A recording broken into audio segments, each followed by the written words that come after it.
Yesu Kristo.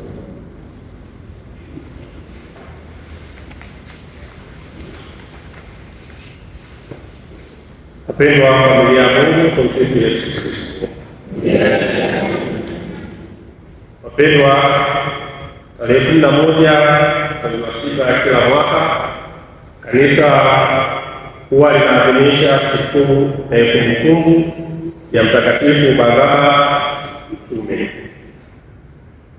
Kadiri ya maandiko matakatifu na kadiri ya historia ya kanisa la mwanzo, Barnabas ni mmoja kati ya wale wanafunzi 72 waliochaguliwa na Bwana wetu Yesu Kristo ili wamtangulie sehemu ile ambayo yeye mwenyewe alikusudia kwenda.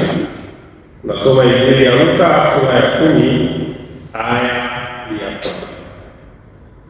Lakini historia yake inaonekana zaidi mwanzoni mwa Ukristo au mwanzoni mwa kanisa. Anaelezewa na kitabu cha Matendo ya Mitume kama mmoja wa misionari moto aliyefanya kazi ya misionari bega kwa bega sambamba na Mtume Paulo, kazi ya kuhakikisha kwamba watu wa mataifa wanafikiwa na habari njema, habari ya wokovu. Inasemekana kwamba alikufa kama shahidi kwenye miaka ya 60 baada ya Kristo, na wengine wanataja kwamba wengine kifo chake dini kilitokea mwaka 61 baada ya Kristo. Historia au maisha ya Mtakatifu Barnabas yanatukumbusha na kusaidia sisi pia kuwa waaminifu kwa wajibu wetu wa kimisionari tuliopokea katika sakramenti ya ubatizo. Sakramenti ya ubatizo sisi sote tumefanywa kuwa misionari na tunatumwa, na kila mmoja wetu kwa nafasi yake anashiriki kazi hii.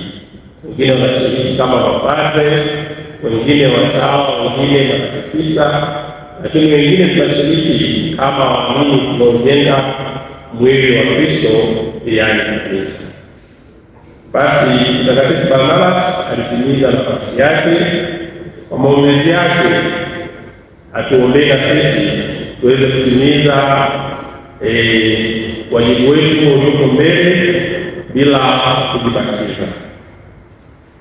Jina Barnabas linamaanisha kwamba mwana wa faraja au mtu anayetoa faraja.